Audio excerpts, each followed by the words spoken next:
Hello বন্ধুরা, welcome back to my channel. চলে আসলাম আবারও একটা নতুন ব্লগ ভিডিও নিয়ে। আশা করি তোমরা সকলে ভালো আছো এবং সুস্থ আছো। তোমাদের আশীর্বাদে এই তো আমারও চলে যাচ্ছে। তো চলো বেশি বকবক না করে ভিডিওটা শুরু করা যাক। আর আজকে হচ্ছে যারা সম্পূর্ণ ভিডিওটা দেখেছো তাদেরকে অনেক অনেক ধন্যবাদ ও অসংখ্য ভালোবাসা আমার তরফ থেকে। তো দেখো দিদারা চলে এসেছে আমাদের বাড়িতে। দিদারা এসেছে কুচবিহার থেকে। তো দুই দিদা এসেছে।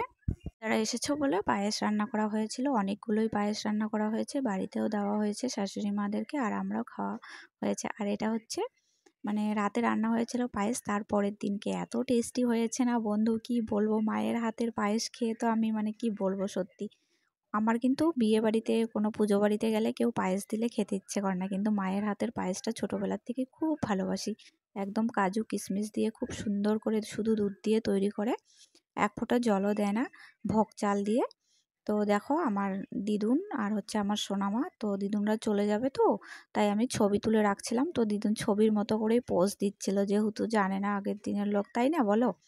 তো এখানে কি রান্না হয়েছে, পাট শাক ভাজি, তারপর দেখতে পারলে ডাল, কি ডাল ছিল বলো তো, মাসকালার ডাল, তারপরে ছিল এখানে গুঁড়া লোকাল চিংড়ি মাছ, প্রথমেই দেখতে পেরেছো। আবার করেছি হচ্ছে বেগুন আলু দিয়ে মাছ দিয়ে চচ্চড়ি, কারণ চলে যাবে। আর হচ্ছে দিদারা হচ্ছে মাংস খায় না, তো একজন দিদা খায়, আর আমার যে মানে নিজের দিদা যিনি বয়স্ক, তো উনি হচ্ছে মাংস খায় না। তো এর জন্য সেদিনকে আর মাংস, হ্যাঁ মাংস আনা হয়েছিল, যেদিনকে রাত্রে পায়েস করা হয়েছিল সেদিনকে আবার মাংসও আনা হয়েছিল, তো ওই দিদাটা খেয়েছিল।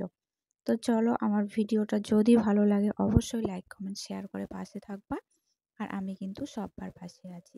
ঠিক আছে বন্ধুরা, তো এই যে চচ্চড়িটাতে দেখো বটবটিও দিয়ে দিয়েছি, আর রান্নাগুলো মনে হচ্ছে খুব টেস্টি হবে।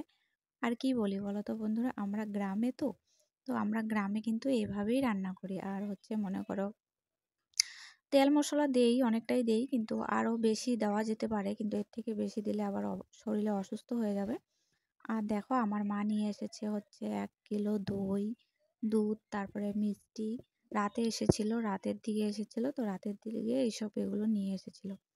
তো এগুলো সবাইকে দেওয়া হয়েছে বাড়িতে, তারপরে আমরাও খেয়েছি।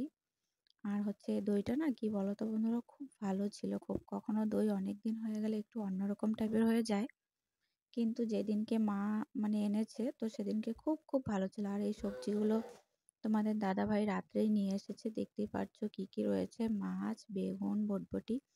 আর মেয়ে তো দিদাকে পেয়ে দিদার কোলে একদম বসে পড়েছে। আর এখানে সবার জন্য রেডি করে নিচ্ছি দই আর মিষ্টি। আর এই পাইপের বাটিগুলো ছিল, তাই এই পাইপের বাটিগুলোতেই সবাইকে দিয়ে দিলাম। এই বাটিগুলো সোনামার বার্থডের সময় মানে আনা হয়েছিল, বেশি ছিল বলেই দিয়ে দিচ্ছি। আর এখানে সবাই মিলে ঘরে খাওয়া দাওয়া করছে। টাটা বন্ধুরা।